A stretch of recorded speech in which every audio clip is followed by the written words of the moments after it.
Oh, hey, what happened there? I don't know. That was weird. That was weird. Hey, everybody. I am Kelly Team Acosta Keen. Yeah. I'm Jazzy, medieval Boyd, Dotson Shamanic. I used that name kind of to be funny because everyone knows I hate Acosta. I hate Yeah. Acosta's guts. But and I've said many times that Boyd could like shoot up the whole entire town and kill every single character, and I will defend him. As you should. Yeah, of course. But man, I was disappointed in him this episode. Oh, yeah? Not Team Boyd this episode? No, it's not him. That's not him. It's just not. Katri was right. He let the town break him. Okay. First of all, I'm always going to be the first person to say torture doesn't work. It's a horrible, terrible TV trope. I wish we would stop using it. Torture doesn't work. It never works. It's not a real tactic to use to get information from people. But also, that's his daughter-in-law, man. Like, I'm not gonna act like if in the same position, I'm not going to do whatever it takes to get the information that I need. So yeah, I know. It's Elgin. I know he was being creepy, but like he kept telling him she's fine, and but like, she's not fine. I know. I don't She's know. not fine. He's in the thrall of the town. He's not. I feel like Boyd was not in his own body during that scene. I feel like he was very I feel like he knew what he really knew what he was doing. Like, really, I don't think that he wanted to. Especially we'll get there. I don't want to jump ahead, but in the scene itself, you see him internally struggling with the situation as it's unfolding. We'll talk about it when we get there, but there's one moment in particular that really nailed that feeling for me. Oh, good. I'm excited to hear you talk about that. Well, the name of this episode is Revelations Chapter 2. And guess what, Jazzy? I'm going to throw a theory at you. Ooh. That I have not mentioned previously. What you got? And you may just get up and walk away. Shut your camera off. I think Eloise is alive. I've been saying that the whole time. Okay, so you agree. Okay. Yeah. I know you didn't think that before. Yeah, I changed my mind. Yeah, I said that the whole time. I think she's still alive.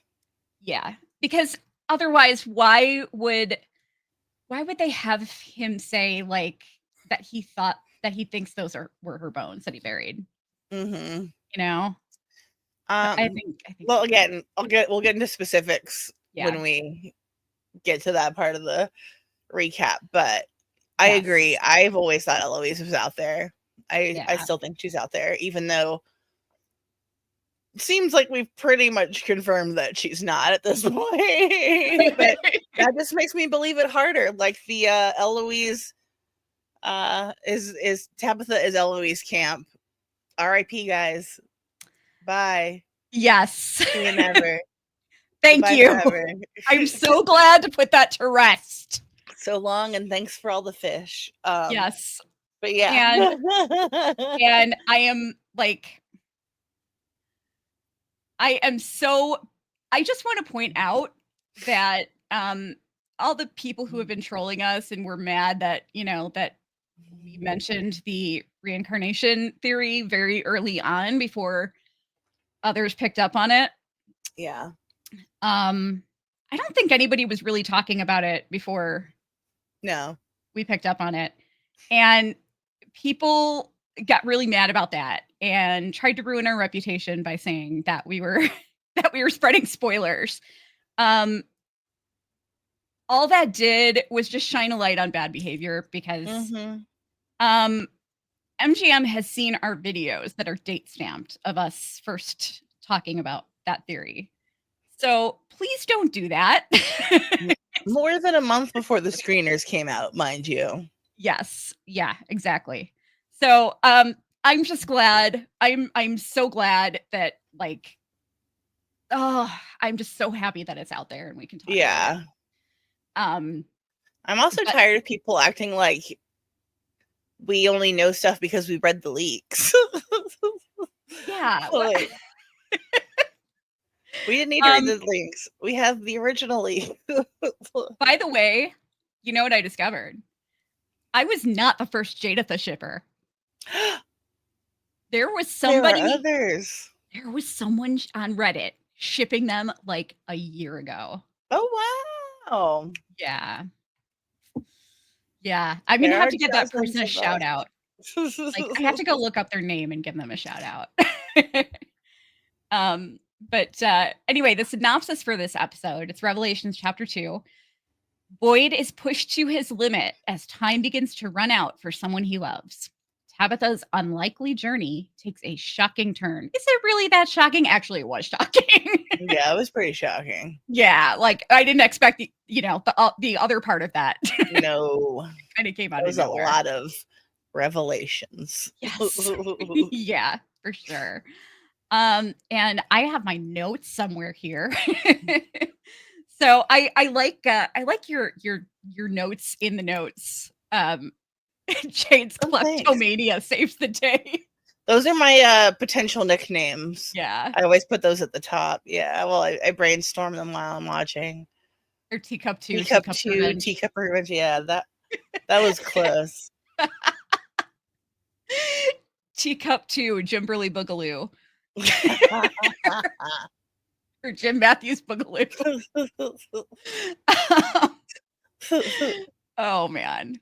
Okay, so we open up at the sheriff's station with Kenny and Boyd. They are poring over their maps of the known area, and I'm sorry, I'm just bringing me notes over. Yeah, they're checking out the map of the area, and Boyd mentions that the last time he saw Fatima was at the Talisman Hut, so they need to search the areas between that and Colony House. And Kenny's like, why was she out there? I love how Boyd is like always slipping up in front of Kenny. Yeah. When she killed those people. Having a picnic. Yeah. But Kenny asks why she was out there, and Boyd is temporarily at a loss for words until they're quickly interrupted by Ellis, who tells them he thinks Elgin knows something because he was being super shady last week. Not stealthy. No, not at all. Not at all. He was totally me when I was planning a surprise party for my husband. In the root cellar, it just goes to show like he's under some kind of spell because he's just so pure of heart, like he's being controlled. Like the kid can't even lie, he can't even lie right. In the root cellar, Fatima's staring at the exposed hatch, and she is just like writhing in pain as the Lovecraftian horror in her belly thrashes like a chest burster from Alien. And it's struggling against her belly as she's screaming in pain. There's something nasty brewing in there. Horrible. Yeah. They're like, ugh, no. I hate pregnancy horror. I know I say this every week. And I will until next season. I hate pregnancy horror. It's fucking gross. I know. By the way, I am going to, as we go along, I think I'm going to talk, since this is the last episode of the season, when it's appropriate, I think I'm going to bring up the theories that I came up with that were either proven right or wrong. Oh, yeah. Because I want to talk a little bit about like how, especially with me being on Twitter, and it's kind of easier to share theories there. I'm also in the Facebook groups. Just to kind of give people an idea of how we handle theories versus like what's a spoiler? Is it a spoiler if we see the screeners and our theory turns out to be right? Once we come up with a theory, when we see the screeners, if the screeners prove it wrong, we will still keep going with that theory. Yeah. Because otherwise, it's going to be a huge tip off if we suddenly change our minds. Same thing if our theory is right. If we suddenly like shut up about it, it's going to tip people off. So I really thought I mean, I always thought Fatima was going to be giving birth to a creature because of the Rosemary's Baby necklace. Yeah. But like the second she said she told Donna she was pregnant, I was like, oh yeah, that's a monster. Yeah. Monster baby. Yeah. And once we saw the blank ultrasound, I really bought into that. I thought that was because we don't get all the screeners at once. I really thought that Fatima was turning into a creature and we were going to lose both her and Ellis at the end of the season. And then when we found out she actually was pregnant, you know, obviously I didn't change my theory on that until we saw her belly getting bigger. But anyway, Ellis tells Elgin is basically trying to calm down Ellis and telling him he doesn't have to worry. And he's just being a total fucking creep who's like hypnotized by his girlfriend, Kimono Lady. And like, you know, Ellis thinks that the way he's acting, he's either snapped or something is communicating with him. Boyd tells Kenny and Ellis to go to Colony House and keep Elgin from leaving, and he'll meet them there shortly.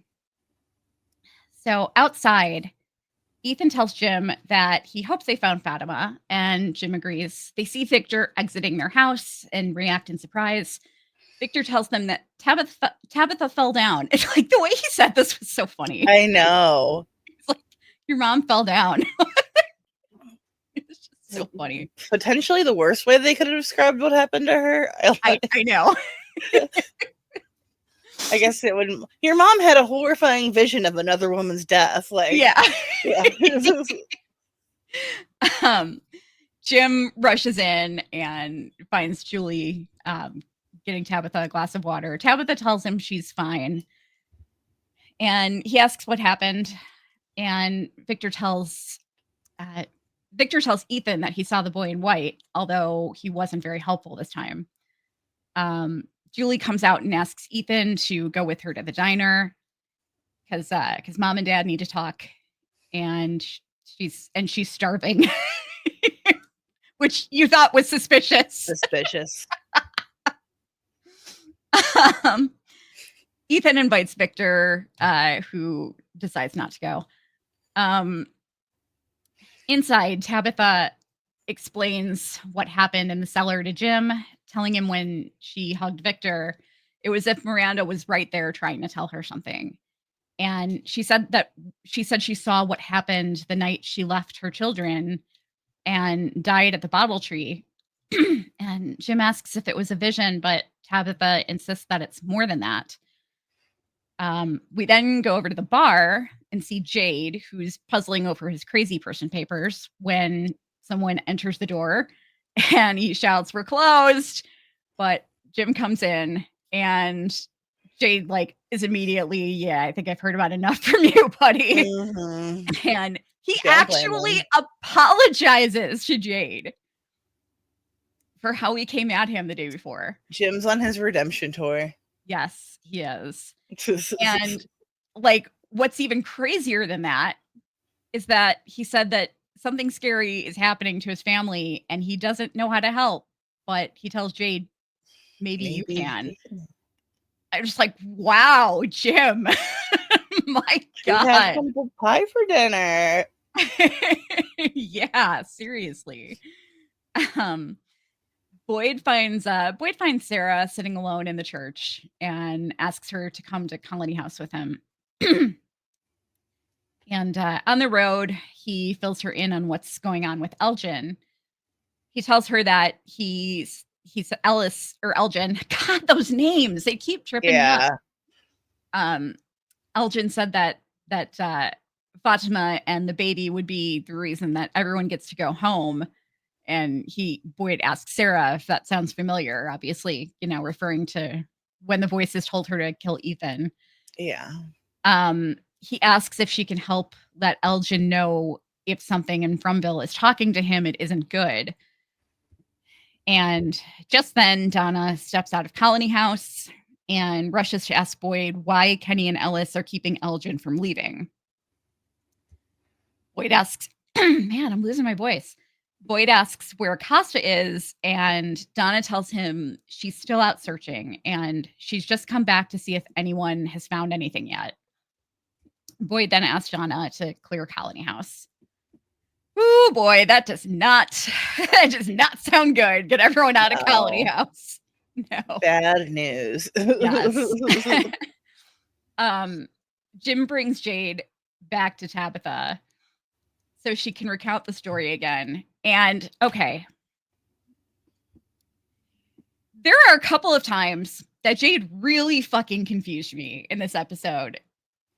And this is one of them. Like, how did Jade and Tabitha not realize that she clearly was the reincarnation of Miranda? I couldn't tell you. I thought after the end of last week, everyone would just assume that, including her. But yeah, apparently everyone just needs it really spelled out for them. Yeah, they're both Tabitha's Eloise truthers. But yeah, he's just, she's telling him the story and he's just kind of horrified that she watched Miranda die. And Jim asks about Jade's visions and he says they're not comparable. He sees things that shouldn't be there, like the day he saw the Civil War soldier and, he didn't feel like he was in the Civil War. And that this was something totally different. And it was like Miranda was trying to tell her something. So Tabitha confesses that it sounds crazy, but Jade says, no, not in this town. And he mentions the first law of thermodynamics is that matter cannot be created or destroyed. And our human energy or souls is also matter. And maybe this place has a way to channel that. Jade asks if it was the creepy kids that showed her the way to what she saw. And she said, yeah, it was one of the little girls. And he says, then they must want you to know. And Tabitha says that she saw her out by Victor's truck. Elgin leaves his room with his backpack of supplies and runs into Kenny and Ellis and hurries past them down on the stairs, but he's stopped by Donna, Boyd, and Sarah. Boyd asks if he minds if they talk for a minute, and he agrees. Donna steers them into her room. Everyone enters, and Boyd asks Elgin to sit in a chair across from the rest of the group. Like, I'm just thinking, what is Elgin thinking at this moment? Like, it already looks like a hardcore interrogation. Like, yeah. He has to know everyone knows by now. Like, there's no subtlety at all. Yes. Yeah, exactly. Boyd asks Kenny to watch the door, and he starts unpacking Elgin's bag and mentions that looks like he's got supplies for a couple of days. And he asks where he was going, and Elgin doesn't have an immediate answer. And Boyd asks him if he knows where Fatima is, and he just kind of looks there. He just kind of sits there looking terrified. And Ellis tells him to just answer the question. Elgin starts by saying, she told me not to say anything, but he knows how worried everyone is. And he says he doesn't want to hurt anybody, but what's happening is a good thing. And Donna asks who she is, which surprised me because at first, I thought that they would assume it would be Fatima that said that. So I thought that line Yeah, I thought that line of dialogue was a little curious, like why Donna asked. I mean, they had to because of it was necessary, but I feel like it was just kind of clumsy. That dialogue was a little clumsy. But Donna asks who she is, and Elgin says that he thinks she's an angel. And oh, she's here to buddy. help. No. Because that's his girlfriend. Angels don't ask you to feed other people your blood. I know. I'm just gonna not a big religious person, but I'm gonna assume that. Yeah. But he says it's like in the Bible, people didn't understand, but they had faith even when it's hard. And he tells them that Fatima's baby will save all of us. Boyd tells him there is no baby and that the ultrasound was blank. And what's inside her is not good, what it's doing to her and what it's made her do. And Elgin insists that his girlfriend explained all of that. And Sarah stands up and asks Elgin if he remembers how she told him she murdered her brother the first day he got to town. And Elgin nods. And she tells him it happened because there are voices there that told her if she killed a little boy, then they would all get to go home. And she says Fromville doesn't give, it only takes. And Elgin asks if she can see how this is different because no one's dying in this situation and Fatima will be fine. And he insists again that once the baby arrives, they'll all get to go home. And Donna says, even if that's still true, it's still months away. And Elgin tells him, no, the baby's grown significantly. You should see the size of Fatima's belly. And like Ellis lunges at him. Ellis loses it. Yes. Not a smart thing to say on Elgin's part. No, not at all. And yeah, he demands that he tell him where she is. And Kenny hears this outburst, runs in the room, and he and Boyd drag Ellis out of the room as he's just like screaming threats at Elgin. Outside, they're trying to calm Ellis down. And Donna asks Boyd if he thinks what Elgin said about how much the baby has grown is true. Boyd doesn't know. Sarah says that Elgin isn't going to tell them anything. And she knows what it's like to have this place in her head. And he won't give up the information easily. This has me like, I'm so fascinated by this because we don't know what it's like in their heads, you know? Like, yeah. Because you're talking about two people who seem very like gentle and kind by nature. And they're like, it's like they're being totally controlled. Like they can't ignore the voices. They can't say no to the voices. And she says she knows what it's like to have this place in her head, and he won't give up the information easily. Boyd then asks Donna where the tools are. Yeah. I was like, no. She tells him that they're in the shed. Boyd tells Kenny and Ellis to keep Colony House locked down while he gathers them. Out on the playground, Henry finds Victor sitting on the merry-go-round. You know what I noticed today about Robert Joy? What's that?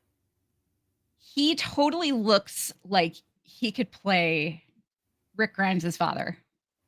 Oh yeah, definitely. Yeah, I could see that. Yeah, he looks like an older Andrew Lincoln. But he finds Victor sitting on the merry-go-round and asks how things are going with Jasper. And he confesses that Henry was right. He's just a doll. And dolls don't talk. Henry apologizes. I know. Henry apologizes that he hasn't been able to offer Victor more help. And he says the whole situation has been overwhelming, but it's no excuse. And Victor tells Henry he needs to show him something, and it might make him hate him, but he needs to show him anyway. And so the two of them walk off together.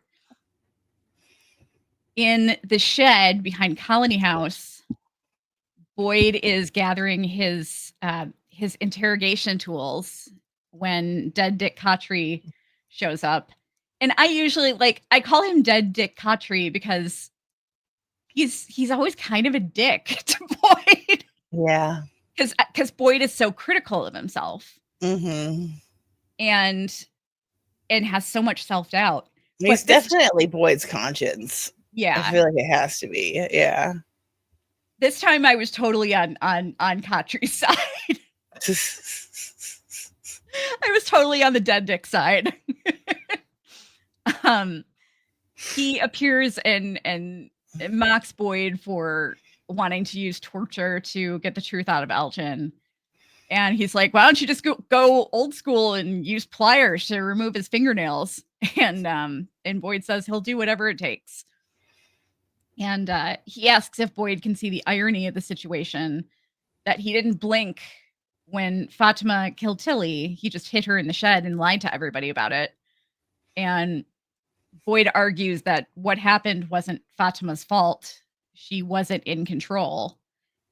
And Dead Dick Cottrey asks how that's different from Elgin, because the town is in his head and he thinks he's doing something good, and Boyd's about to go medieval on him for it.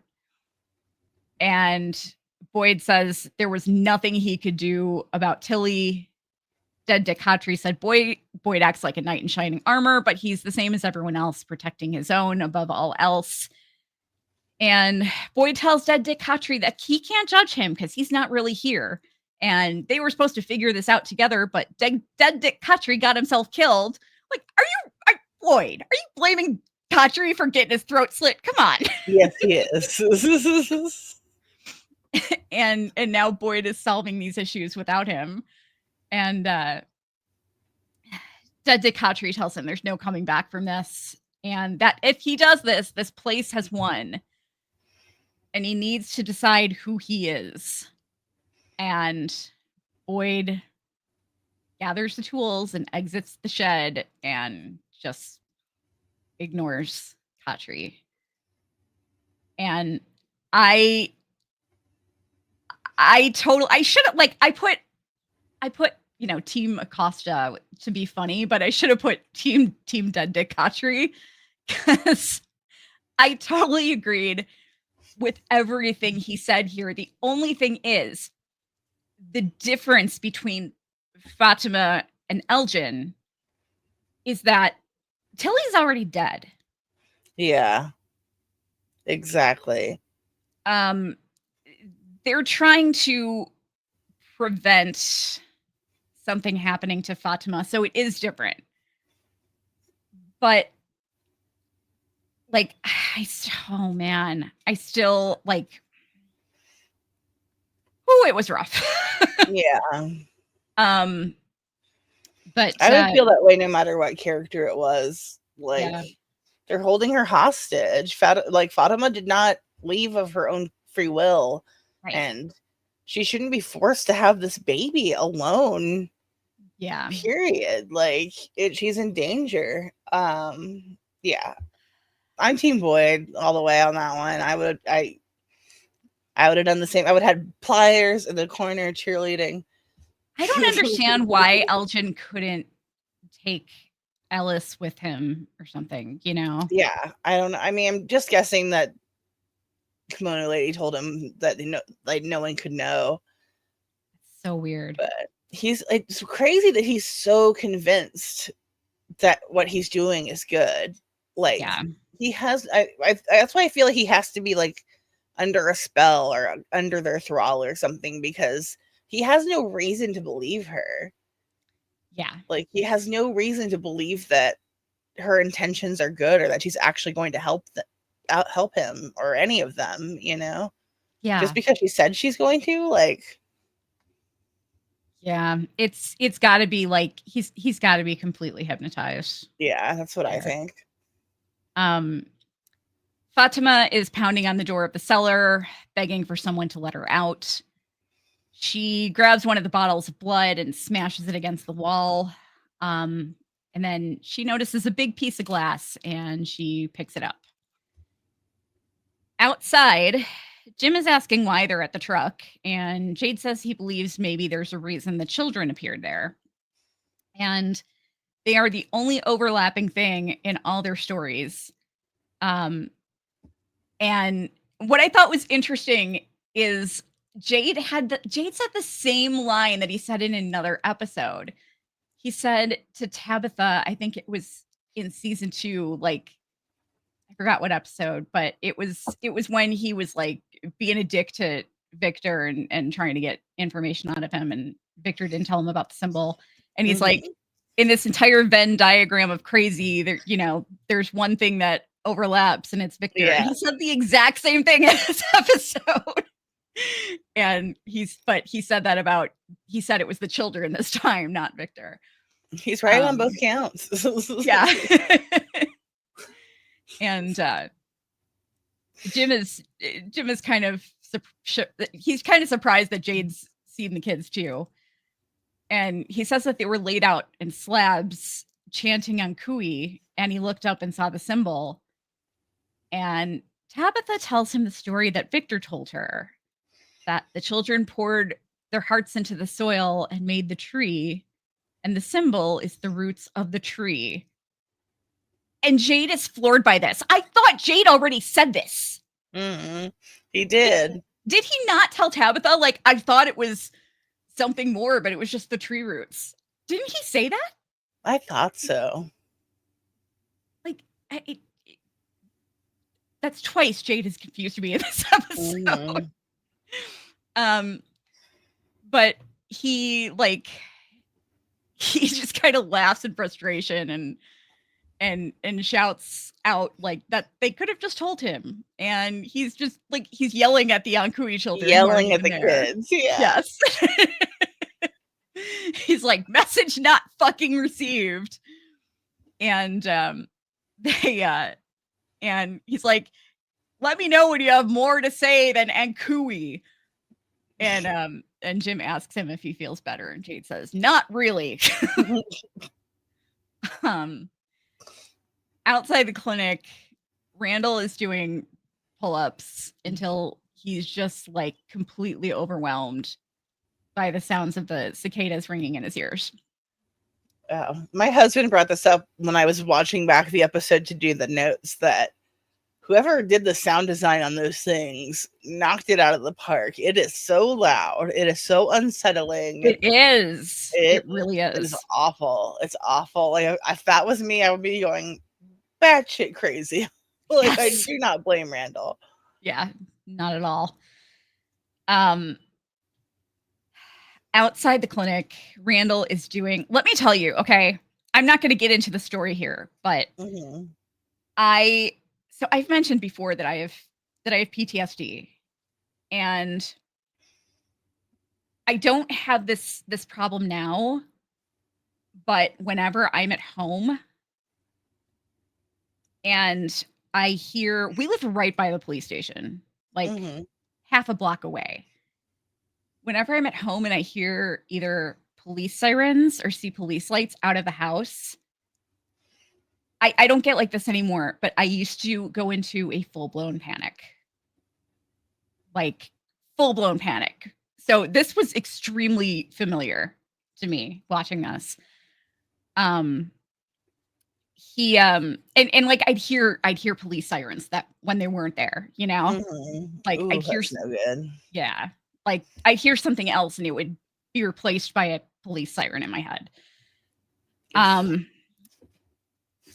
Anyway, Randall rips off his bandage in frustration and storms into the clinic. Inside, Marielle is telling Christy she's not giving her foot enough time to heal, but Christy says she's just talking about how she wants to continue searching for Fatima. And she mentions how quiet Marielle was after Julie came in, which was very curious. And I hope that we find out more about that. Yes. next season. Yeah, I really want to know what they went through. They are not talking about it. Yeah. And Marielle starts to say that she just felt bad when they're suddenly cut off by Randall, who is just entering in a full panic, asking about the equipment from the ambulance. And they tell him it's in the downstairs closet, and they're calling after him as he's just like booking it down there. He pulls a bag out of the storage closet and pulls out a defibrillator, sets it up on the bed, and you can still hear like the cicadas going. Mm-hmm. And he presses one of the pedals against his head and is in the process of turning the machine on when Marielle gets there just in time and tackles him, and knocks the machine away. And he says it's the great only moves, way. Marielle. What's that? I said that was great moves, Marielle. Yes. He insists it's the only way to make it stop, and Marielle tells him he'll be okay, and she hugs him. This was such an emotional scene, man. Yeah. It was awful. Like Jesus. I imagine he's got to be hearing that sound constantly, like all the time. It seems like anytime there's not anyone else around, anytime he's alone, even when he's not alone, he's hearing it. Like, seems awful. Poor guy. Man, I mean, he was totally like, he totally did not give a shit. He was ready to die. Mm-hmm. Like, he just wanted it to stop. I can't imagine what an awful way to go that would be. Like, seriously. Oof. Oh my God. That's terrifying. But yeah, it's so funny because like nobody was very fond of either of these characters last season. Mm-hmm. And now everyone seems to be really enjoying them. Yeah. Like Marielle's my girlfriend, okay? I have the biggest crush on Marielle now. But yeah, my heart just goes out to Randall. A.J. Simmons is such a good actor. Yeah, he is. He really is. But Boyd comes in with the bag of tools, and no one's looking very happy about this. And he insists that nobody comes upstairs and tells Donna to look out. Ellis tries to stop Boyd, but Boyd says that what happens next is on him, on Boyd. Kenny is waiting outside Elgin's room and also tries to stop Boyd, but he orders him downstairs. Kenny says Elgin's a good kid and they should try talking to him again. But Boyd cuts him off, saying that Fatima is out there and running out of time. And Kenny hesitantly heads downstairs. Boyd takes a moment to psych himself up before throwing open the door to a very terrified Elgin who knows he's about to be tortured. Mm-hmm. Elgin insists he can't tell Boyd, and Boyd says he understands, but now he has to do what he has to do. And he starts unloading tools from his bag. He takes out a hammer and pounds the table with it a couple of times, and the camera goes off. And Elgin explains that that's how she sends messages. And he says, I think she wants to talk to you. And Boyd pulls out a Polaroid photo of a small white house sitting on a lake. We then go back to Victor and Henry. And Victor's helping Henry as he struggles to climb up a hill. And he tells him they're here. He uncovers a rock that has rainbows and flowers drawn on it. And Henry asks what it is. And Victor tells him that he tried to make it pretty like she would have wanted. And he says that that's where he buried Miranda. Like, can you imagine? Like, he buried his mother. Like, oh my God. Henry is like overcome with grief and just leans over to touch the rock. Victor uncovers a second rock with a smiling sun motif. And Henry asks if that's where Eloise is buried. And Victor says he thinks so. He only found pieces, and she was so small that there wasn't much of her body left. And that's why I think she's still alive. Yeah. I understand why he's not sure if he buried her. But I mean, we don't have confirmation of this, but were they the only kids in town? They're the only kids in town as far as we know, right? Yeah. So I'm assuming that he found kid-sized parts, and that's all he found of Eloise. And I'm assuming he found it near their mom. Yeah. But the fact that he couldn't ID her makes me think she's still out there. Me too. Like the bits of her that he found might not have been what he thought he found. You know what I mean? If that makes any sense. Mm-hmm. It could be pieces of adults that exactly. We don't know what he found. We don't know, Yeah. Maybe there was a very small adult in the town, and Victor starts breaking down, and the God, Scott McCord has made me cry in every fucking episode this season. Yeah, this one really got me. Oh my God. He tells Henry that it was his fault. And he tells him what he remembered about the boy in white, and that he was the one who told his mother where the children were, and it was his fault that she left.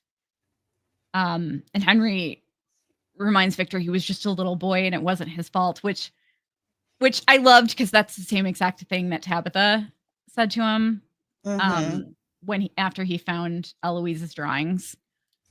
And Victor tells Henry that he should have died that night too. And Henry can just pretend he did, and he doesn't have to be Victor's father. But of course, Henry refuses to accept that and tells him never say that again. And he tells Victor that Miranda went because she loved him and wanted to protect him.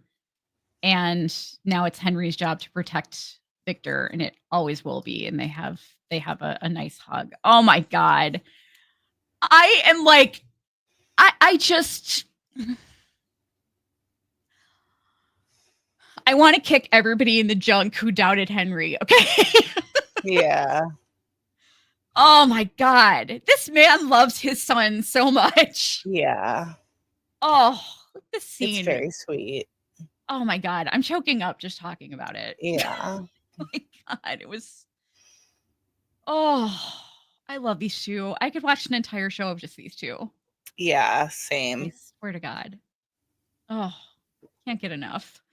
And then I will let you take over. Alrighty. Inside the truck, Jade insists that if the children made the tree, then the numbers in the bottles must be important. Jim asks how they know they mean anything. He says with all the people that have been through town, how do they know they're not chasing some random person's delusion? Tabitha insists the tree is important. Why else would Miranda build a replica? Jim points out that there are 12 numbers and 12 notes on a scale, saying his mother told him that music was the universal language. This blows Jade's fucking mind. He grabs Jim's face and says, like, how long has Jade? You. How long? I know. I'm like, how long has Jade been agonizing over this? And Jim just whips it out. Right? Because he solves it in 10 seconds. Because Jim would not entertain any of their theories or their or what they were trying to do before. Like, he could have solved this months ago. Yeah. Yeah. He slapped that journal right out of Jade's hands. And do you realize? I'm like, I realize this was a huge redeeming moment for Jim, but at the same time, I'm like, do you realize if you had just listened to them before and helped them, like, that this would already be solved. Yes. Yeah. Tabitha wouldn't have gone through the tree probably. Which means that we wouldn't have Victor. So, I mean Henry. So, maybe that's a good thing. Yeah. Yeah. But yeah, I love that he told Jim that he loves him, and I thought he was gonna kiss him at first. I totally was thought he was gonna kiss him. hoping. This show is lacking boy kissing. I know.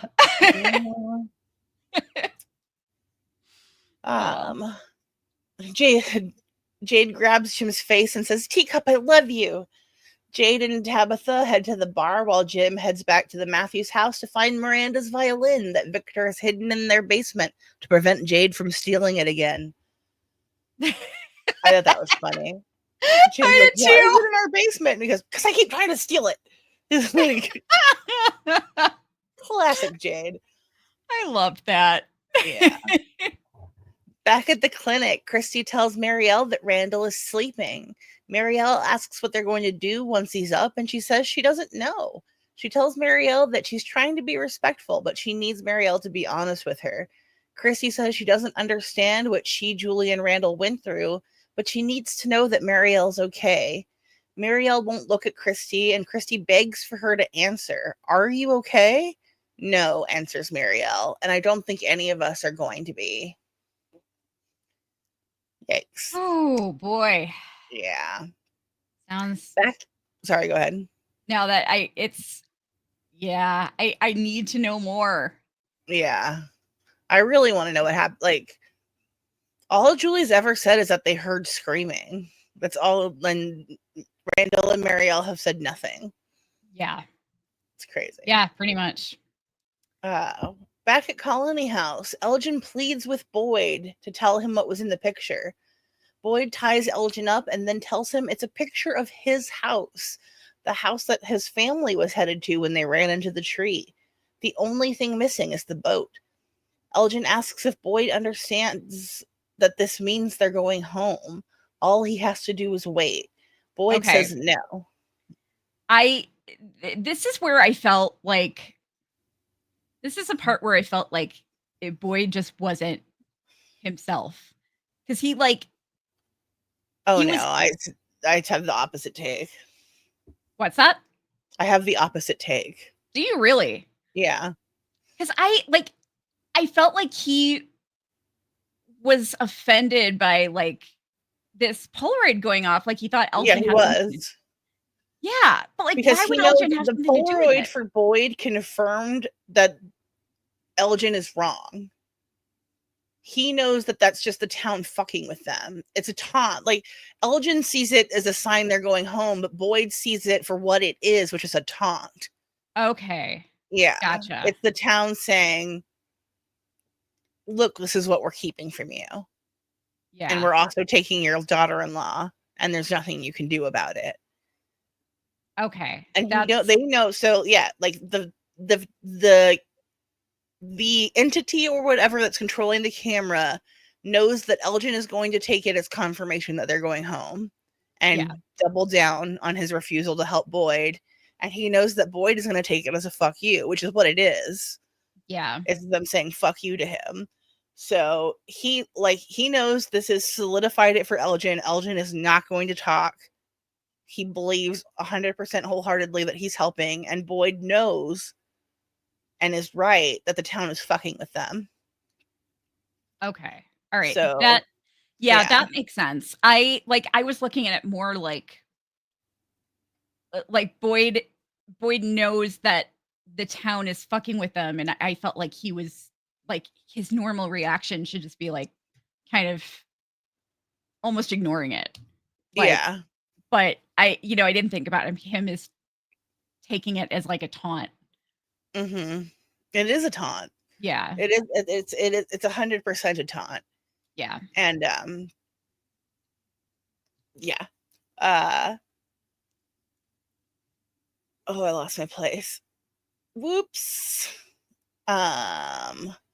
Boyd continues menacingly to unpack his torture tools as Elgin pleads with him to stop, saying that he would never hurt Fatima. Boyd picks up a hammer and Elgin insists that things will be fine with just a little more time. Boyd shouts that there isn't any more fucking time. Elgin took his family, someone he loves, and he put her in danger. He apologizes to Elgin for what's happened to him, but he says he no longer has time to try to help him. He is going to hurt him until he gives up Fatima's location. He asks Elgin if he understands, and Elgin confirms in a shaking voice. Boyd sees dead Dick Cotchery in his season 1 priest outfit across the room, watching what's happening. He asks Elgin where Fatima is, and he tells Elgin to place his hand on the table. Elgin strains against his confines as Boyd forces his hand to the table. He asks Elgin again, where is she? Now with his hand pinned to the table. And this is the part I was talking about. He tells Elgin this is the last time that he's asking. Elgin begs Boyd not to hurt him and saying that he cannot tell. And while Boyd is holding Elgin's hand down and he's holding the hammer up, you can tell he does not want to do this. Yeah. Like, he keeps giving him outs. He's like he tells him like 3 times, this is the last time he says 3 different times, this is the last time I'm gonna tell you. Yeah. And like, he's like basically begging him to I don't want to do this, but you're not giving me any other choice. And he has he puts the hammer to his forehead and he takes just a moment's pause before he brings it down, because he knows that he has to. It's the same as the box. He knows that he has to. He can't just keep making empty threats where nothing's ever going to change, you know? I hate I thought that scene was so well done. I hate torture in TV, and I really hate it when people get what they want from torture on TV, because that's not how it works. But I thought that scene was really well done. I thought you could really see his conflict and how difficult it was for him to do this. He's going to be struggling next season. Yeah. He's going to be struggling big time. I'm really glad that Sarah's the one that finished it off, because oh my god, yes. Yeah, it would have never Boyd would never have recovered from having to go that far. No, definitely not. Yeah. Elgin begs Boyd not to hurt him and says he cannot tell him anything. Boyd finally brings the hammer down on Elgin's hand with a crunch. Elgin screams in pain as Boyd shakes off the horror of what he just had to do, continuing to shout, "Where is she?" Downstairs, and why was no one watching the door? Was nobody watching the door, really? They were all just sitting there listening, and Acosta just strolls right in. Nobody, why weren't there 2 people blocking the door and not letting anyone come back later, you know? Why didn't anyone stop Acosta before she just walked straight in? You're torturing someone in there. Yeah. No guards posted, nothing. Anyway, sorry. That bothered me. I didn't even notice that. Wow. Yeah. Downstairs, Acosta strolls unhindered back into Colony House to see the somber group assembled, listening to what's happening upstairs. She asks if anyone has news about Fatima, but then hears the commotion upstairs. She sprints up as Kenny and Sarah try to stop her and bursts into on the interrogation and as Boyd orders her out. She demands they explain what's happening to her. Ellis, seeing how bad Elgin is hurt, calls out to his dad, but Boyd orders everyone out. Over at the bar, Jade and Tabitha are trying to put the numbers together into a melody. Jade begins singing the notes, and suddenly something is triggered. He begins assembling the notes quickly now. Jim enters with the violin as Jade continues singing the melody. Jim asks how they figured it out so quickly and what the song is. Jade says it's a song he's never heard before, but he looked at the notes and could hear the music in his head. Tabitha smiles, but Jim is anxious. He's not so sure this is a good idea. Jade is bewildered as Jim is the one who cracked the code. But Jim asks, isn't it odd that the music just came to you? He reminds Jade that the town is trying to manipulate them. Jade asks, how's playing a song gonna hurt us? And Jim reminds them of Boyd's music box and the jukebox is at the diner. Jade asks if he thinks they should just ignore this clue, and Tabitha says they can't. She recommends doing it outside of town, at the bottle tree. That's where they found the clues. I liked Jade saying, "What's the blast radius on an evil song?" Yes, I know. I loved that. Was good. That was pretty funny. Back in the cellar, Fatima contemplates the glass in her hand. She steels herself and holds it to her belly. She cries out as she starts to cut the skin. The kimono lady appears and cries out in her dusty ass voice for Fatima to stop. She grabs Fatima's hand and turns the shard of glass towards her throat. Fatima struggles when Dusty suddenly exclaims, "It's coming!" and Fatima's water breaks, and it's gross. Yeah, it's real gross. It's so gross. Ugh. Back at the diner, Julie is once again pretending to eat, and Ethan is telling her that he's afraid he'll forget what Tian Chen's like. Julie asks why he would say that, and he tells her because he's starting to forget what Thomas was like. Julie puts her fork down and tells Ethan that she needs to tell him something. She explains what happened at the ruins and that she went someplace else in time. Ethan tells Julie that she's a story walker, someone who can visit other chapters of the story that have already happened. Julie asks Ethan if she thinks she could do it again, because maybe she can change things. Maybe she could save Tian Chen or even Thomas. Ethan tells her that's not how it works. She can't change things once they've already happened, just visit. Julie asks why, and Ethan says no one can change a story once it's been told. He doesn't like my boy died in the well theory. No. No. He says time is not linear. Yeah. Back at Colony House, Boyd fights with Acosta. Ellis explains that Elgin knows where Fatima is, but Acosta insists that they are going about it the wrong way. Sarah listens to the fighting, then quietly takes off upstairs unnoticed. She enters Donna's room, and Elgin looks relieved to see her. She brings over a chair and sits down in front of him. Elgin apologizes for not being able to tell her what she wants to know, but she says she understands.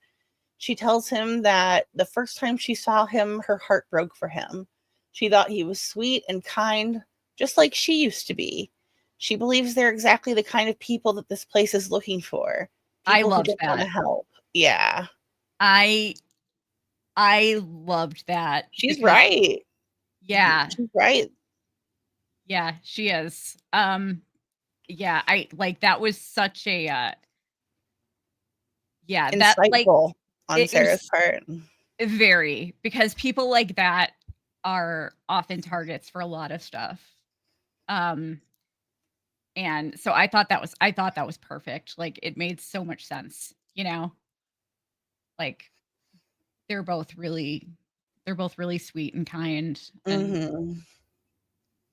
and of course the town would use them. Yeah. And because they just want to help at the end of the day. Like they don't see red flags. Yeah. Yeah. It hurts. Yeah. Like, I totally get it. Yep.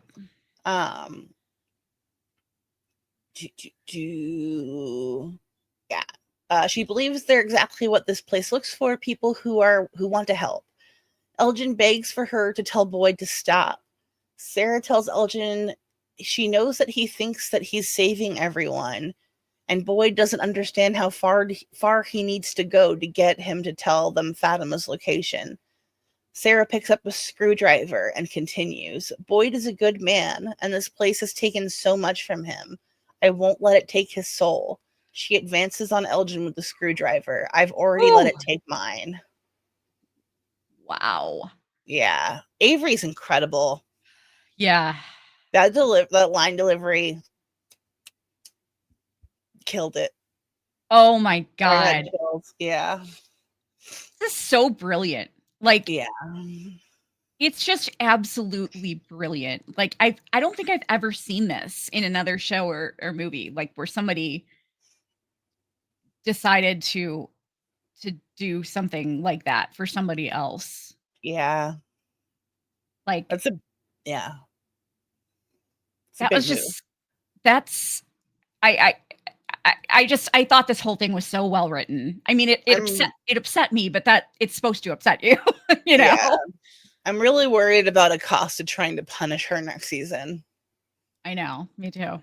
Yeah. I was telling Jazzy before we started, the box at this point just needs to be burned down because nobody can go in the box at this point. Nobody. Yeah. Because so many of them would have to go in the box. 100%. If anybody went in the box. Downstairs, Boyd argues that Acosta is out of her depth. He refuses to debate her until after Fatima is safe. They suddenly hear Elgin screaming upstairs and realize Sarah is gone.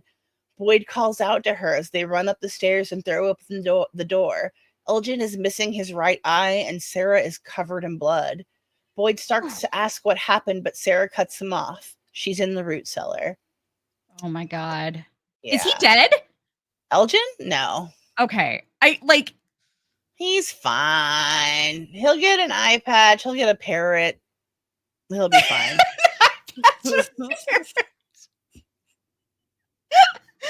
Oh my God. He's gonna be all right. I love it. No, like seriously, I was like, how far did she drive that thing in? Like, did she like? She just pooped it out. She didn't brain him. He's alive. I'm positive he's alive. She Michonne'd him. Yeah.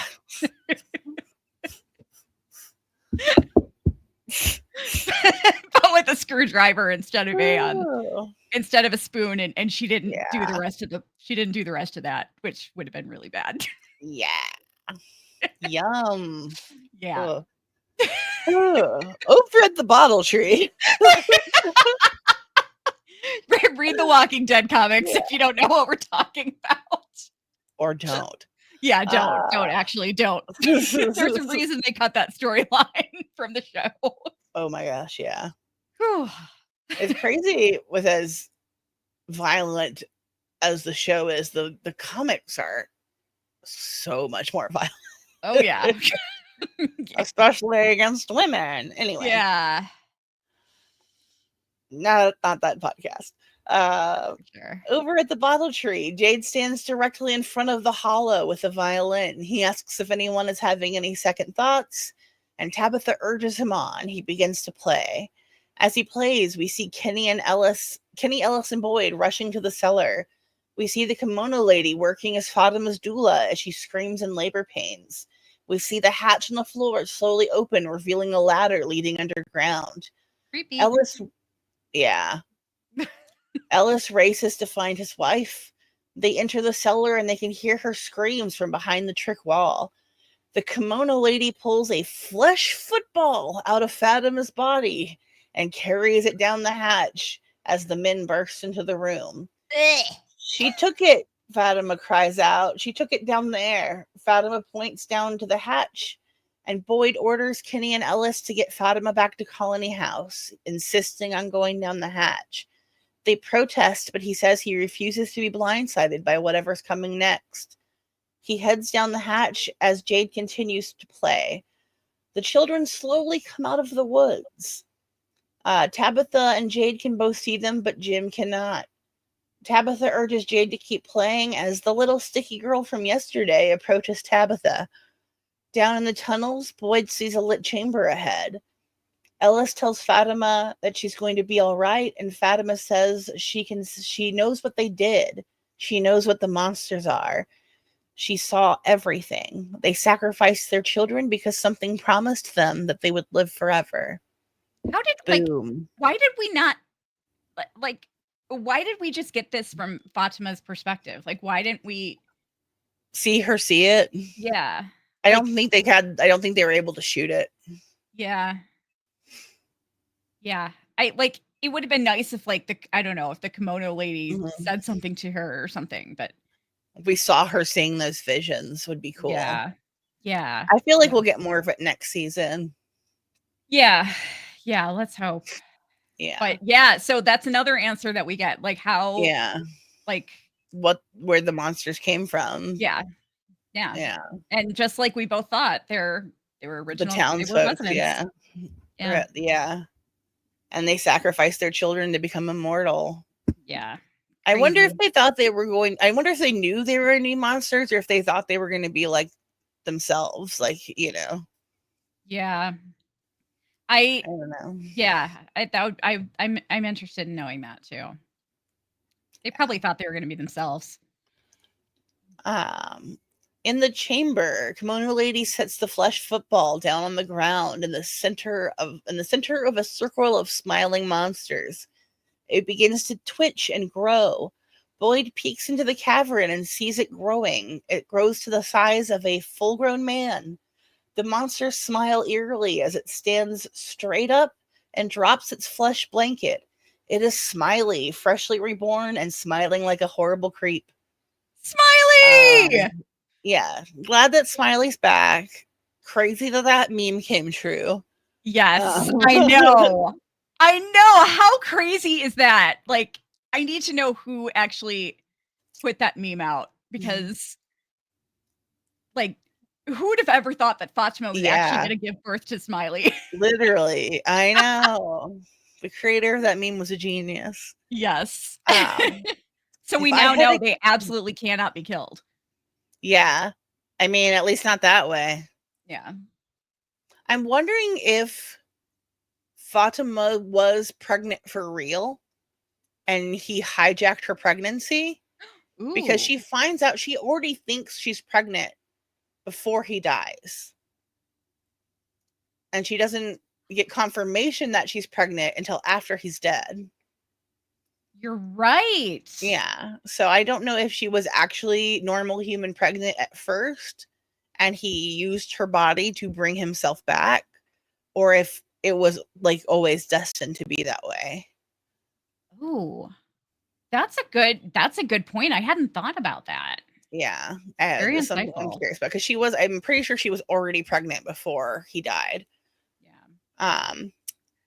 If I had a quarter for every time a piece of media that I loved had a horrific pregnancy with a woman giving birth to a horrible football that grew into a full-size Doug Jones monster, I would only have 2 quarters, but it's weird that it happened twice. Yeah. Alien Romulus. Yeah. Although something kind of similar, I can't remember exactly what it was, but something kind of similar happened in No End House, Channel Zero. Have you ever watched that? Mm-mm. I watched it because No End House is my favorite creepypasta ever. Mm-hmm. The show, like, so Chapter Zero is like an anthology where it's like American Horror Story. Channel Zero. I think I said Chapter Zero. Channel Zero. Channel Zero. And they did No End House. It was extremely different from the creepypasta, Mm-hmm. but kind of still like the same premise. But something like that happened on No End House. I can't remember exactly what the deal was behind it because it's been so long since I've seen it. But yeah. So yeah, it's happened twice for me too. Interesting. Yeah. And gross. Yeah. Back at the tree, little girl Sticky, that's what that stands for. Little girl Sticky bows in front of Tabitha and says, "And cooey" one more time. Tabitha and Jade both react, and Tabitha whispers, "Remember." Jim reacts, "What was that?" Jade answers, "And cooey, it means remember." The little girl smiles as Tabitha begins to cry. "We tried to save them." "Oh God," Jade says, and Tabitha begins saying, "No, no, no, no, no." She has tears streaming down her face as she backs away from the little girl. She touches Jade's arm and then runs off, insisting she can't handle this. Jim asks what happened, but Jade is overwhelmed. All he can manage to say is, "We used to sing them lullabies." Jim turns and runs after Tabitha, who insists she can't deal with this right now. Jim begs her to talk to him. She tells him she knows why she and Jade can see the children. It's why there's more than one bracelet. She kept making them. Somewhere deep down she remembered. Jim cannot seem to put 2 and 2 together and insists that she continue. It's because she and Jade have been here before. She felt what Miranda felt because she was Miranda. Jade was Christopher. They've come back over and over because they failed the first time. She and Jade were there in the beginning, and they tried to save the children because one of them was their daughter. Jim That tried blew to my mind. Yeah, I was shook. Like, Yeah. did not see that coming at all. No. Not Um, at all. I assumed that she was reincarnated even multiple times. I did not think they were gonna be connected to the kids like that. Yeah. Yeah, me either. Jim tries to tell her that's impossible, but she says she knows it's true. She can feel it. She asks Jim for some time to think and walks away. Jim is crushed. He pictures them in the RV, telling her that he remembered how things were before they were like this. Jim begins to walk back to town alone. He comes upon the overturned RV in the clearing and stops to weep. He hears Julie screaming out for him and he calls to her. Julie runs up with a different fucking hairstyle because she's from the future. What the fuck? Future Julie runs up to Jim. She's crying. She tells him to run, get to town right now. There's a huge scratch on her face, which sparks concern from Jim. But she says, "Don't worry about that. It's not safe. This is when it happens." She tells him she has to change the story. Suddenly, a man in a dirty yellow suit with dark black eyes calls out to them. That was a hell of a song. Julie reacts in terror. The man approaches them and Jim puts Julie behind him. "That Jade sure can play," he continues. Jim tells Julie to run as the man continues to advance. He tells Jim that this didn't have to happen. Jim tells him to get back and picks up a branch. The man continues. Knowledge comes with a cost. Jim swings on the man as Julie begs for him to stop. The man easily overpowers Jim, throwing him up against the roof of the RV. "I did try to warn you." He grabs at Jim's throat. Julie tries to pull him off, but he easily throws her to the ground. He turns back to Jim and says menacingly through silver teeth, "Your wife shouldn't have dug that hole, Jim." Damn! Dropped it. Jim's eyes flash with the recognition of the voice from the radio and horror. The man rips out his throat easily as Julie screams, and we head to the motherfucking credits. Oh my god. Like, just fucking mind-blowing. Episode of television. 365 out of 10. Sorry, what'd you say? I was shaking Yeah. afterward. Shaking. Like, fucking mind-blowing. Crazy. I'm like, as much as I wanted Jim to die, I did not see that fucking coming. No, not at all. And I called Jim's death is another thing that I called because of because well, first I was kind of starting to feel like he had to die because I felt like Jade and Jade and Tabitha were Christopher and Miranda, and that Jim was gonna be in the way of like whatever they were doing, and Jim didn't have his own story that was connected to the town. Yeah. But then when Thomas said they aren't your children anymore, I was like, oh yeah, he's a dead man. Yeah. So that was the They're so Jade's yeah, that was children now. Yeah. Yep. Yeah, stepdaddy Jade. Hashtag confirmed. I mean, he he's obviously going to be living with them next season because this was whole like trying to get sober. But yeah, so that was the man in the yellow suit that Miranda had painted. What is he? I don't think he's a monster because we would have seen him. Yeah. I mean, he's not a monster. He's out during the day. Yeah. His teeth are silver. His eyes are black. Yeah. Yeah, that's I'm assuming that this is the main evil entity that's controlling everything. Yeah. That's I mean, I feel like that's a pretty safe guess, but that's what I'm guessing. I think so too. Yeah. Like I wonder if he was like I don't know, maybe he was like no, I don't know. I can't really figure out what he is exactly Yeah. beyond like just being an entity. But oh my god, like I've been telling everybody they don't understand how mind-blowing this is because it's like you get this huge reveal and then I haven't been telling people what happens, but just that like this huge reveal comes and you think, okay, that's it. That's what, they're not going to follow that up with anything else. And then in the last 5 seconds, you get like 3 what the fuck moments at the same time. Yeah. Like, oh my god. I've never had a reaction to an episode of TV like that. Same. Like, Jesus Christ. Probably my second favorite TV episode of anything ever. The first being the 6 Feet Under series finale. Oh yeah.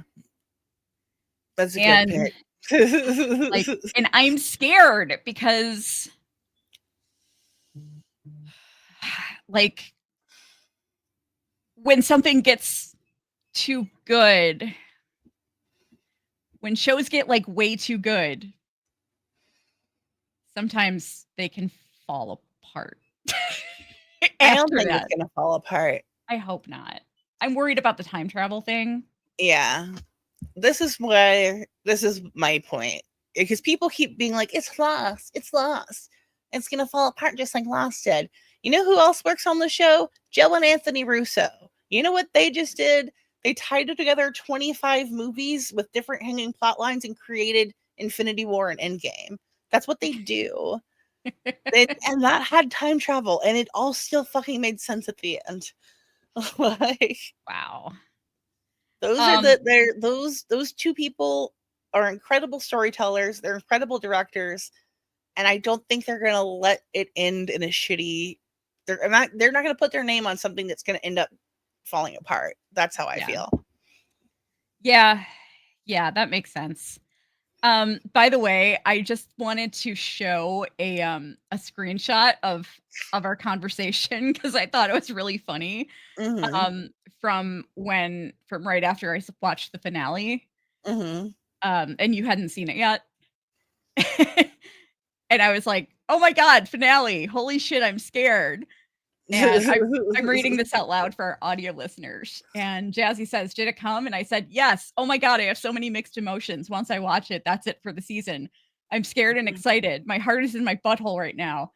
And Jazzy says, "Fuck. I have to wait for Steve to get off work." And then I write, "Oh my god, the episode starts with Jade, Tabitha, Henry, and Jim in a 4-way with a sex swing." Don't worry, I won't spoil anything.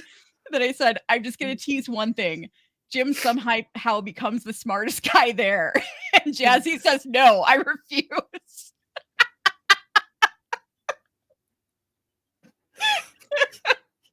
I loved that. That cracked me up. I will not believe that. But in a way he wasn't, because like he kept, ignoring all their shit to focus on practical stuff, which doesn't work there. Like if you're getting phone calls from your dead infant son, you should probably pay attention to what's going on with the others. Like just and not, and get your head out of your ass. But he redeemed himself in the end. And yeah. At least he went out on a high note. Yeah. Yeah, exactly.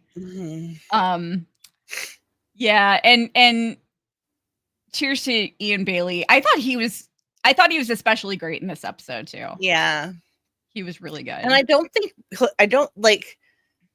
he's gone. I think we'll be seeing him, especially if they're getting into time travel.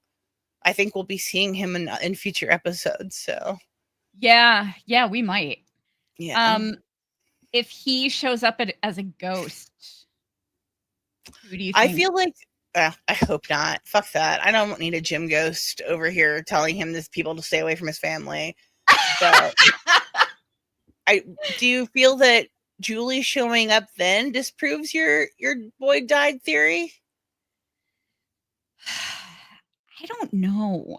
Like, if anything, I feel like if anything disproves it, I feel like it's the combination of there being reincarnation and Ethan saying that you can't change the story once it's been told. Yeah. And that's why these people keep coming back in multiple lives. Yeah. So maybe that does disprove it. But maybe the Tabitha and the others just haven't figured out how to time travel. Yeah. You know? And Ethan could be wrong. I liked I don't want to take it. I like you saying that maybe Marielle, Randall, and Julie are all time travelers. I think that's really interesting. Yeah, I'm wondering about that because, like,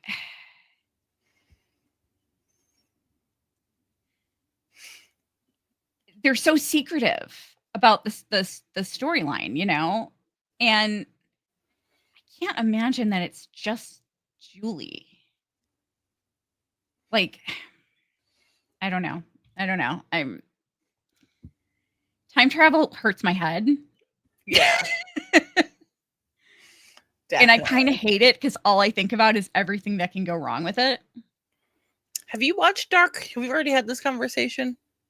Dark? No, I haven't. Yeah. I've been wanting to, though. All time travel. If you want to talk about having your head hurt. Damn. It's great. I mean, it's beautiful. It's a very well done show. Watch it with the subtitles. Don't watch the dub. But that is the opening episode. A little boy travels back to the 80s and realizes that the neighbor that he grew up with is him, who's lived through the 80s and grown up and had married and had kids, and his friend is actually his son. Weird. And he's been interacting with himself. Oh, how weird. For like years and years, and like it just goes on, like just different characters just keep going back in time and getting stuck different places, and damn, it is bananas. Yeah.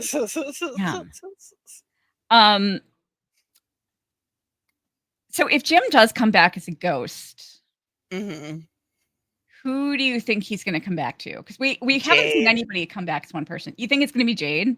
Yeah, stay away from my wife. Yeah, that's what I thought too. But the more I think about it, I think it might be Julie.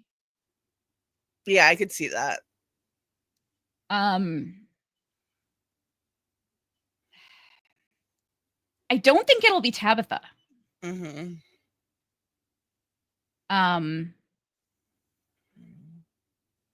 I don't think it'll be Tabitha because she didn't like,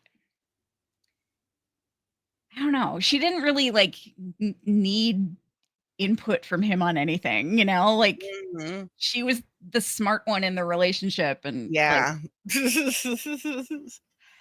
like if he Tabitha's moving on up. So yeah. I don't think he's gonna spend too much time coming back to check on her. Yeah, yeah. Like I could see him appearing to Julie just because like they have just such a close relationship. And I could also see him appearing to Jade because like Jade, I don't know, like just stuff starts happening with Jade and Tabitha and he starts feeling weird about it. Yeah. You know what I mean? So Ghost Jim shows up to cock block him. I could definitely see that. Yeah. Yeah. But yeah, it's Ian Bailey did a great job as Jim, and I feel bad because everyone has ragged on him the entire time. He's had an unlikable season.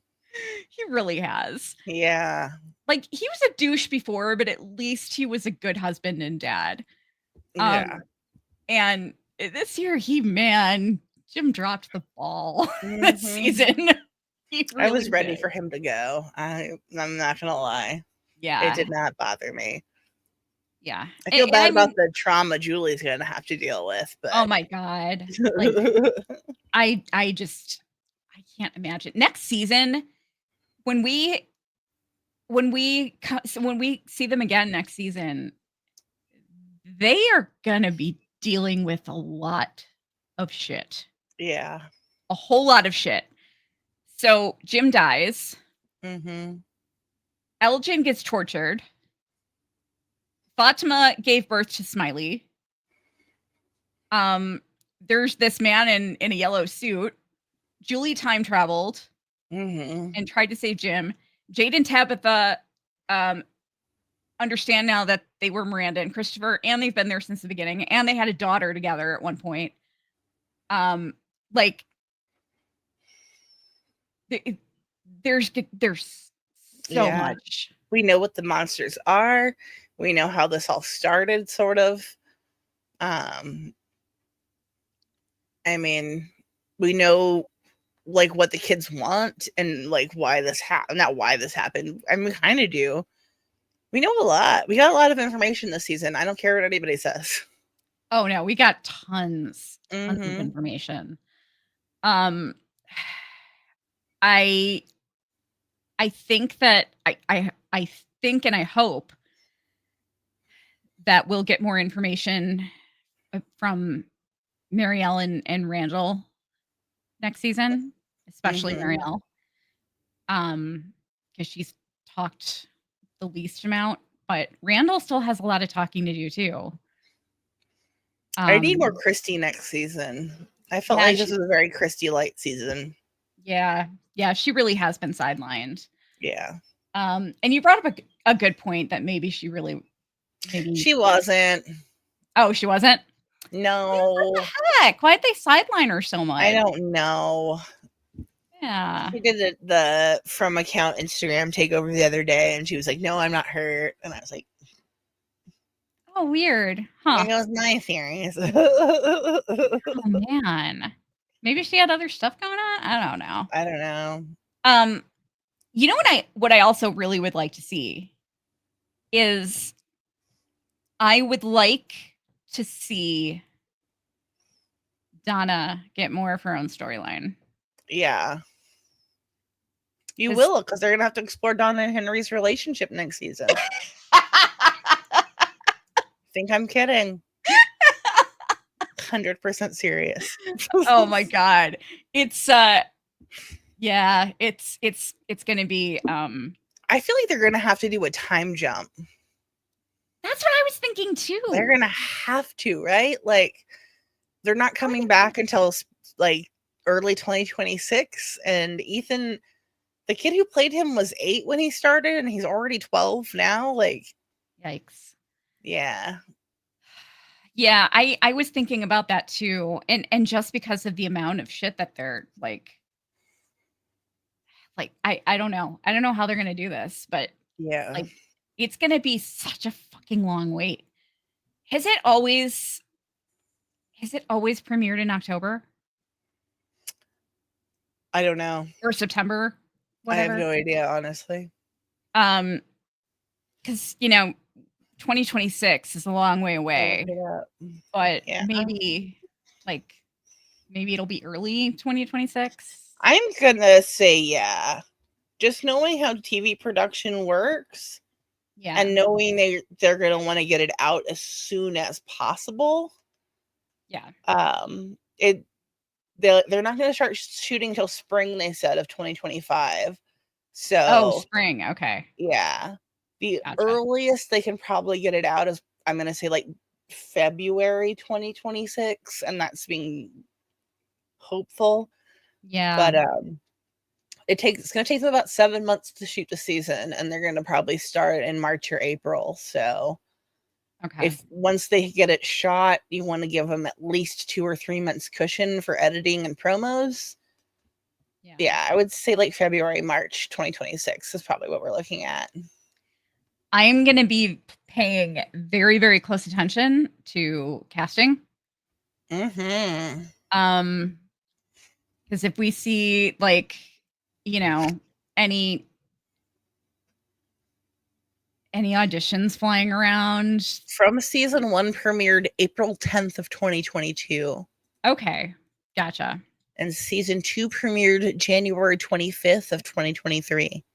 Okay, so they've had different premiere dates. Okay, well, that's encouraging.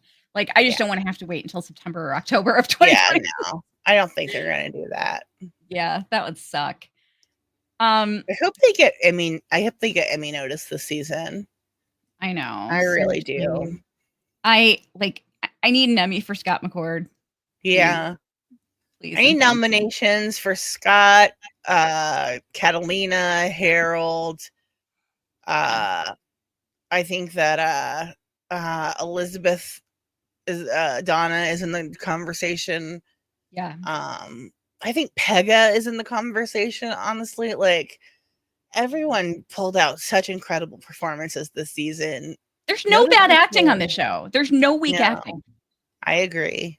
There are no weak spots. Like, it's unbelievable. And there is one person who I will say I thought wasn't the best, and I'm not going to say who it was because I don't want to like talk negatively about anybody, but there is one person whose acting I thought was, I didn't think it was bad, but I thought it was like maybe a little on the weak side. But they've completely improved. They've dramatically improved. So wonderful. So there's nobody I feel like that about. Who are you giving pancakes to this episode, and who are you putting in the box? This is probably going to be a controversial pick, but I'm going with Sarah for pancakes. Wow! Sarah did what needed to be done. No, Sarah I understand that.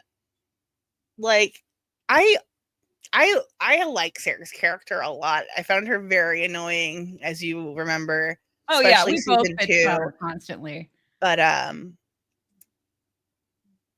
that choice, like, her whole season's been amazing. I loved them pairing her off with Scott McCord. The two of them were great together. She's had so much growth this season, and that finale with her making that choice, like, how that scene was so brilliantly acted. The choice she made is going to be hugely impactful on the future of the entire town. It's going to change how everyone sees her, and she did it to save Boyd. Yeah, girls I gotta respect that. Like, she knows that like Boyd and protecting his sanity and morality is what is going to get them, if anything gets them home, it's going to be that. So her stepping up and literally taking one for the team. Yeah. One eyeball. She took an eyeball. Yeah. Brilliant. I loved it. Pancakes for Sarah for me. The box is going to be the leather football that came out of Fatima's body. Yeah.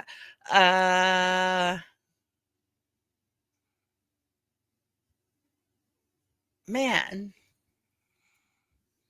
I don't want to put Elgin in the box because I don't feel like it's his fault. I don't think he's in control of what's happening to him.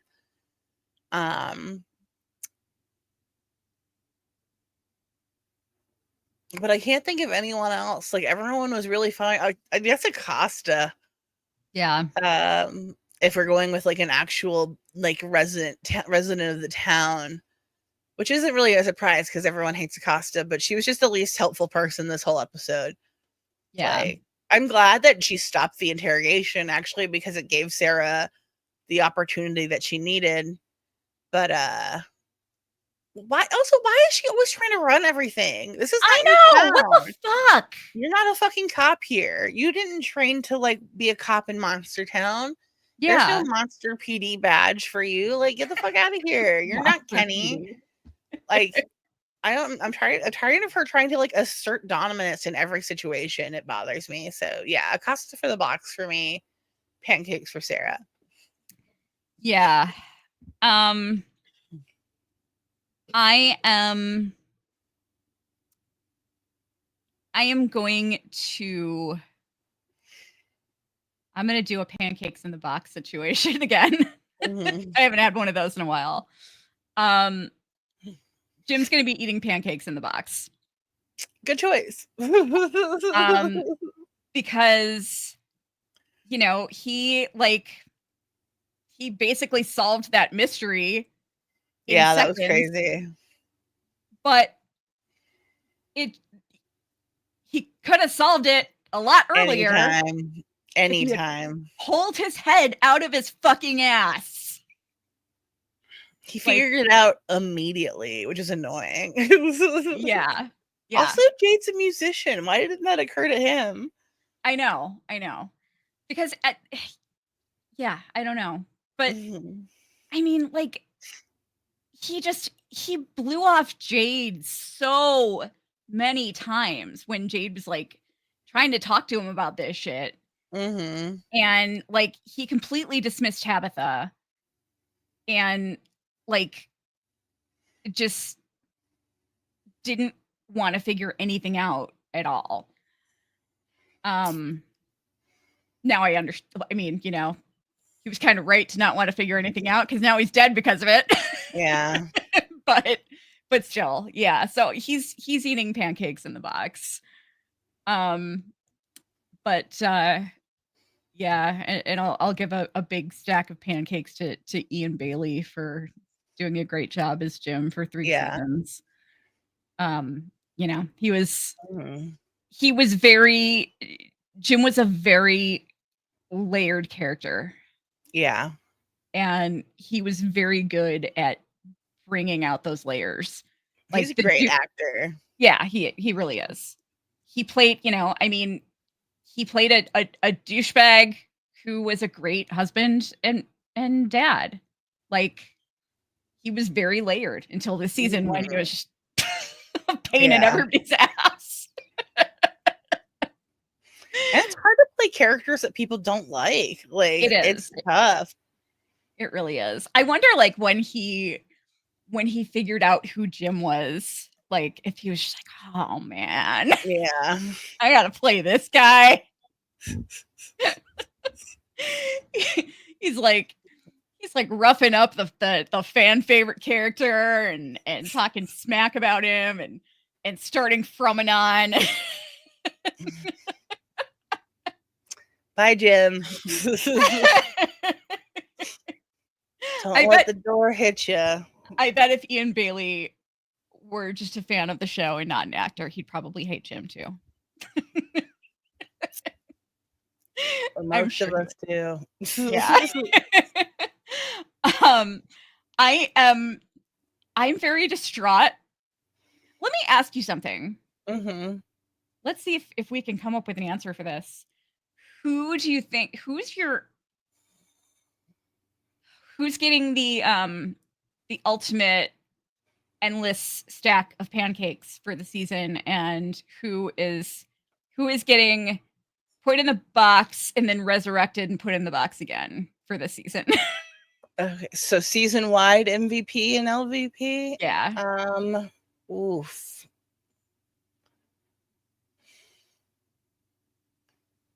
Man, that's a tough question. Season wide MVP, I'm leaning to Tabitha. I want to say Jade and Tabitha. But if I have to pick one, I'm going to pick Tabitha because she had to leave and come back. That was a whole situation.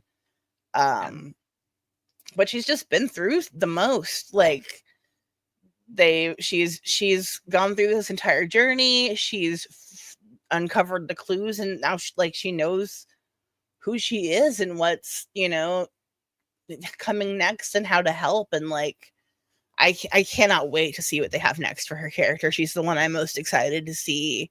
Yeah, what's happening in the future with her and Jade. Yeah, Tabby would be my season MVP. And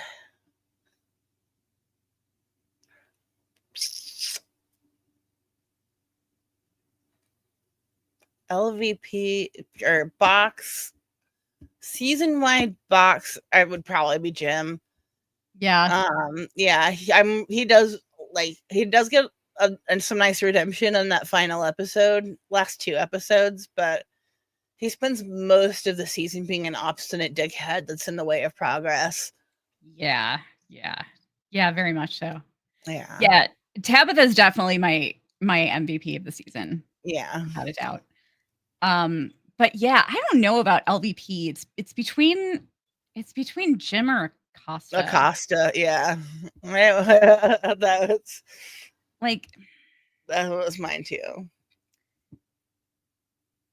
Yeah, also, I mean, I hate to say it, but because he gets so much flack, and I actually, I hate it because I really like his character, but I also feel like it's kind of a bad season for Ellis.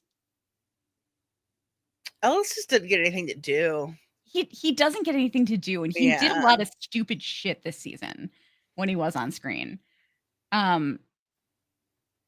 Yeah, they really should give him more to do. Yeah. Other than the only thing he ever did that made me mad was him just trying to steal the random pills. Yeah. That did really bother me, but mostly I just felt bad for him because he's just watching the person he loves suffer and can't help, and that is a terrible feeling. Yeah. Yeah. Yeah. I just they really need to give him a story. Yeah, he needs something. He's a project of his own next season. Yeah. He and Fatima need separate storylines next season. I think people are going to be arguing during the entire hiatus about Elgin's fate. Mm-hmm. I'm predicting that. Probably. I mean, I think he's too important to kill off.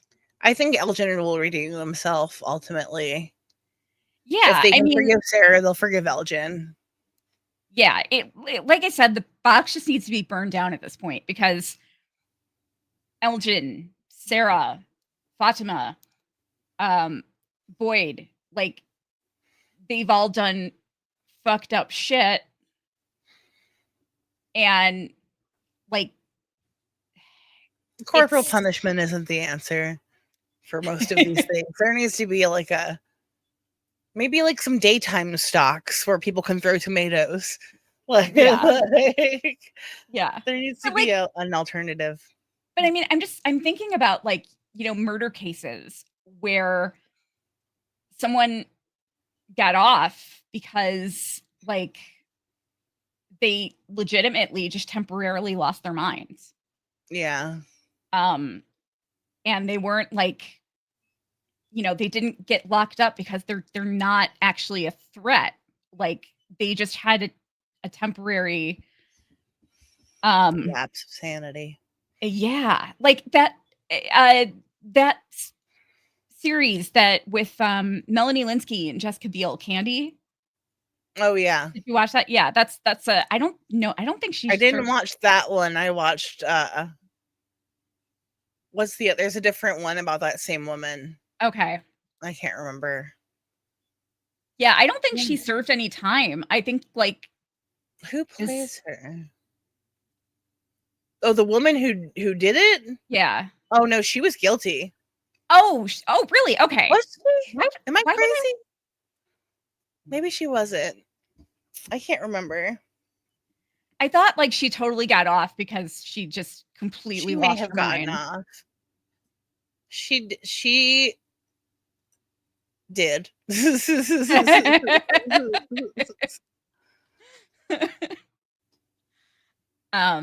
But yeah, I mean, it's kind of it's Love and Death with Elizabeth Olsen. It's the same story. Love and Death. Okay. Yeah. Gotcha. But yeah, what would happen if it's the same thing as let's say that Kenny was like some crazy person came into town and like Randall and held Penny at gunpoint. And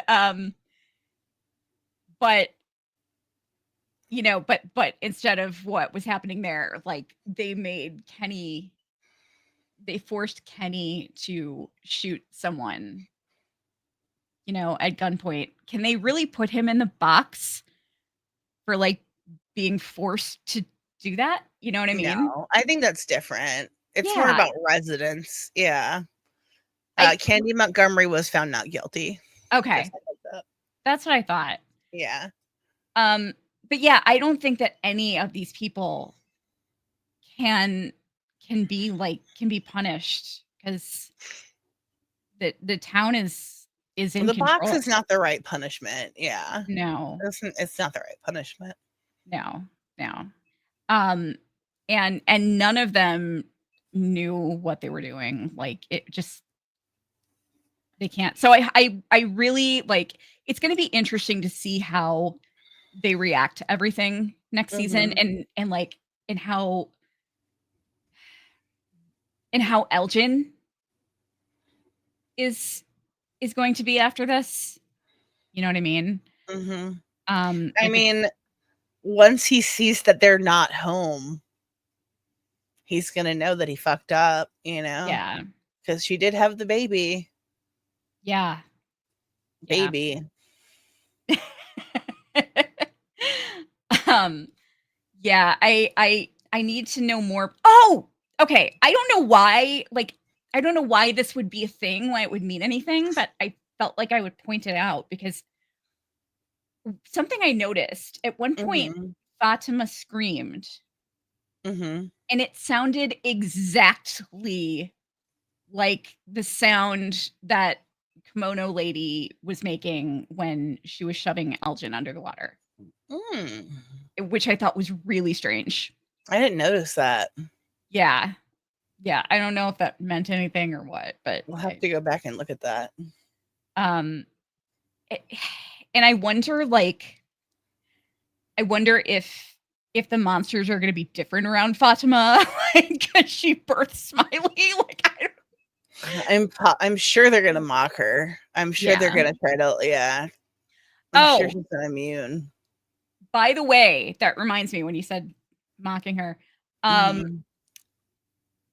So John Griffin said on social media last week that the monster that was in the window, the nurse monster that was like, you know, holding the imaginary gingerbread. Yeah, he said she totally improvised that. Yeah. I thought that was pretty cool. I loved that. I thought that was really, really great. Yeah. That moment made me laugh so hard. Like, she was killed it. You okay in there, boy? That was pretty funny. I liked it. Yeah.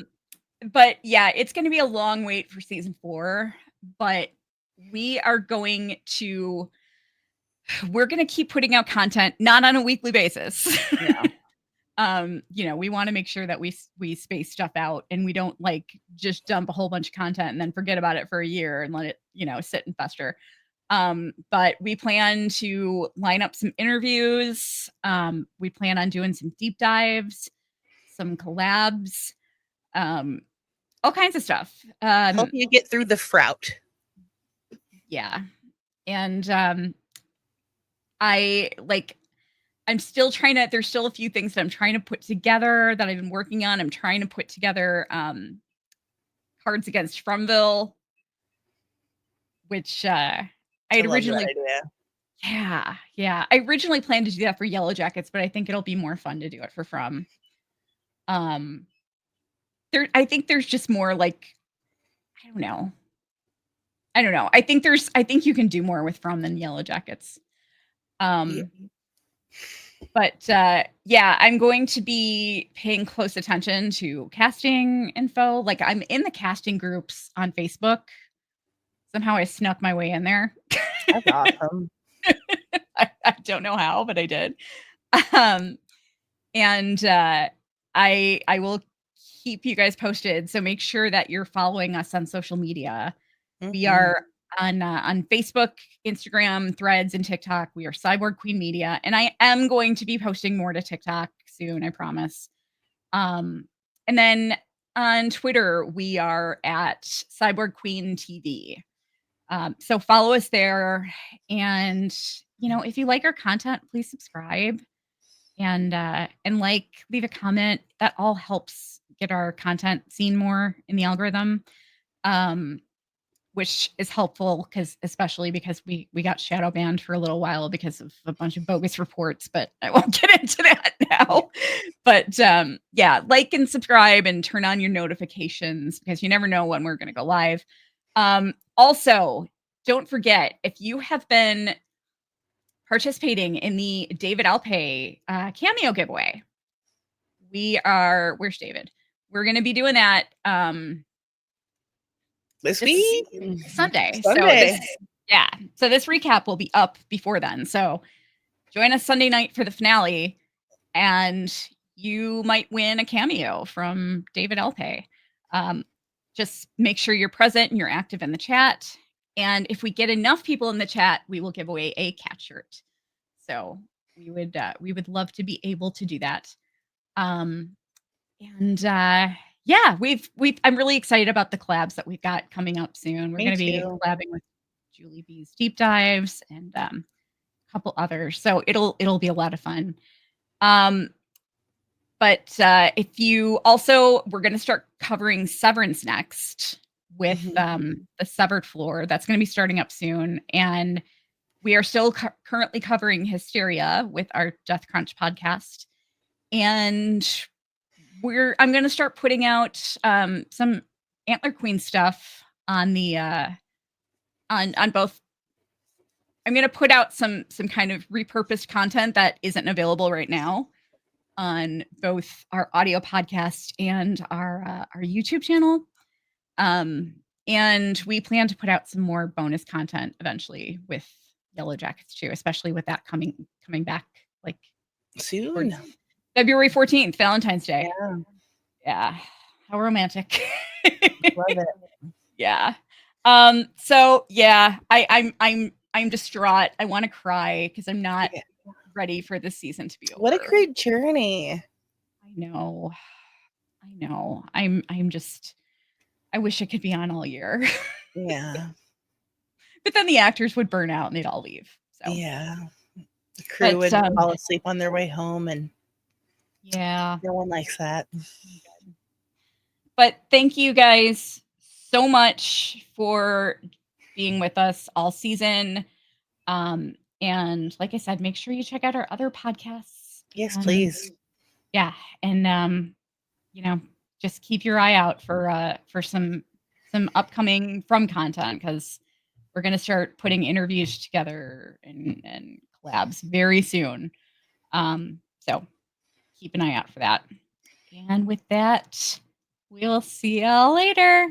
Bye, everyone. Bye, guys.